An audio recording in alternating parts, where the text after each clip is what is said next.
तारा अपनी कक्षा में सबसे कम हाइट की लड़की थी। पूरी कक्षा उसको छुटकी छुटकी बोलकर चढ़ाते थे।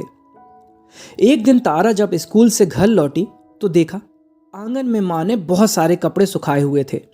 तारा गुस्से से लाल पीले हुए जा रही थी। उन कपड़ों को चीरते हुए आगे की ओर बढ़ रही थी।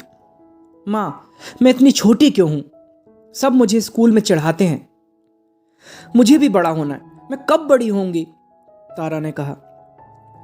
पर तारा, छोटे बच्चों को तो अक्सर ज्यादा लाड़ प्यार मिलता है, उतना बड़ों को नहीं मिलता, माँ ने तारा को समझाते हुए कहा।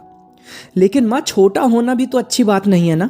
मुझे हमेशा कक्षा में आगे बैठना पड़ता है और परीक्षा के समय में भी मुझे आगे ही बैठा देते हैं। ये सब तो ठीक है, कभी कभी मुझे कुछ याद नहीं होता तो टीचर याद करने के लिए बोलते हैं, तब भी सबसे आगे खड़ा होना पड़ता है। सबकी नजरों से बच के रहना पड़ता है। सभी अध्यापकों की नजर सबसे आगे वाले बच्चे पर ज्यादा होती है, तारा ने मायूस होते हुए कहा। माँ ने कहा, ठीक है, हाथ धोकर खाना खा लो, फिर उसका उपाय सोचते हैं।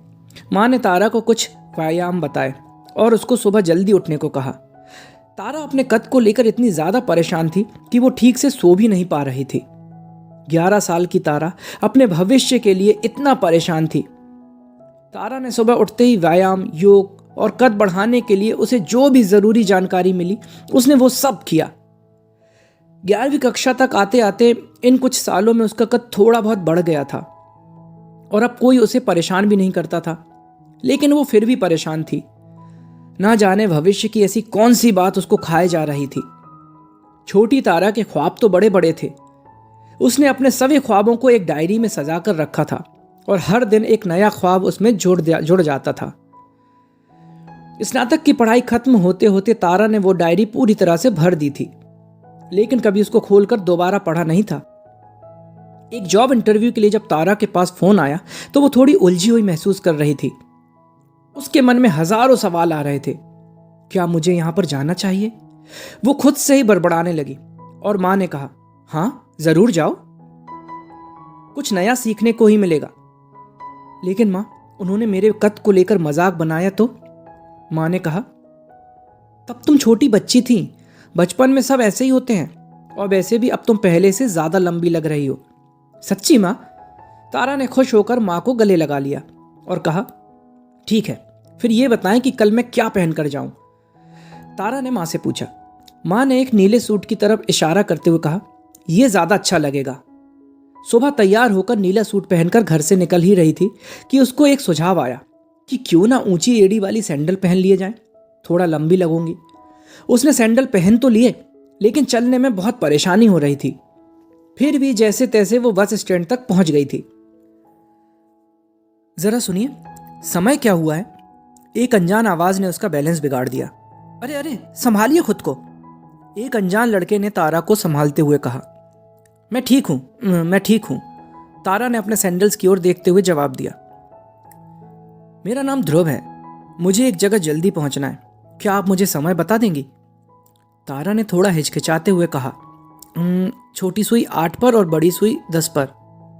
क्या क्या क्या? ध्रुव ने हंसते हुए कहा, ये क्या छोटे बच्चों की तरह बता रही हो? तारा को गुस्सा आ गया और वो वहां से थोड़ा दूर जाकर खड़ी हो गई और बस का इंतजार करने लगी। वो अभी भी गुस्से में ध्रुव को घूर रही थी। बस आते ही ध्रुव झट से भागकर बस पर चढ़ गया, लेकिन तारा को हाई हील्स में चलने में परेशानी हो रही थी और ऊपर से इतनी भीड़। ध्रुव ने अपना बैग सीट पर रखा और बस के नीचे उतरकर तारा के पास आकर खड़ा हो गया। क्या मैं कुछ मदद करूं? ध्रुव ने पूछा।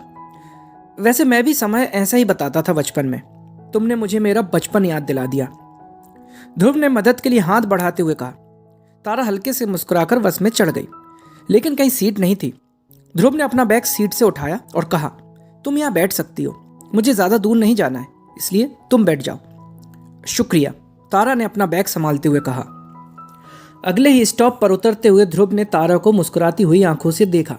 तारा भी अपने स्टॉप का इंतजार करते हुए बार बार अपनी कलाई पर बंधी घड़ी को घूर रही थी। ना जाने इन हाई हील्स में मैं कैसे वहां तक पहुंच पाऊंगी, तारा ने खुद से बड़बड़ाते हुए कहा। ऑफिस पहुंचकर सबसे पहले जो तारा ने काम किया वो था सबको अपनी हाइट से मैच करना कि कौन कितना छोटा है और वो सबसे कितनी लंबी लग रही है। सैंडल उतार दूं तो शायद यहां आई लड़कियां इतनी भी लंबी नहीं हैं।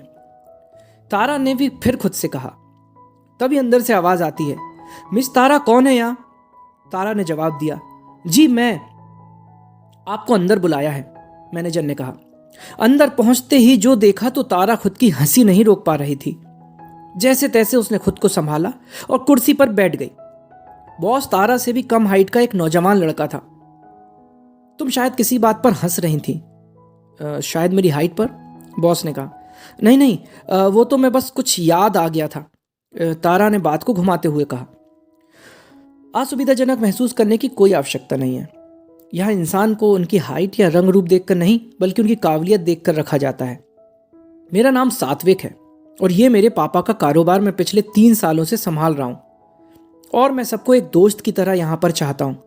किसी बॉस की तरह हुक्म चलाना मेरे बस की बात नहीं है, सात्विक ने कहा।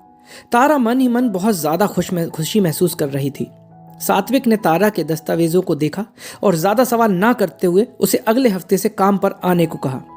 थैंक यू सर, तारा ने खुश होकर कहा। मैंने कहा ना, मेरा नाम सात्विक है और यहाँ कोई सर नहीं है, सात्विक ने कहा। तारा बाहर जाने लगी, तभी सात्विक ने उसे रोकते हुए कहा, यह लंबा होने के लिए इन हाई हील्स की जरूरत नहीं है, जैसी हो वैसी ही रहो। तो दोस्तों, अगर आप में काबिलियत है तो आपकी कोई भी शारीरिक कमी आपकी सफलता में बाधा नहीं बन सकती। तो अगर आपको एक छोटी सी कहानी पसंद आई हो तो इसे एक लाइक जरूर करें। आपका एक लाइक हमें प्रोत्साहित करता है आगे भी ऐसी और अच्छी कहानियां लाने के लिए। और सब्सक्राइब करें अपने चैनल को, ताकि मेरी हर कहानी सबसे पहले आप तक पहुंचे। Thank you.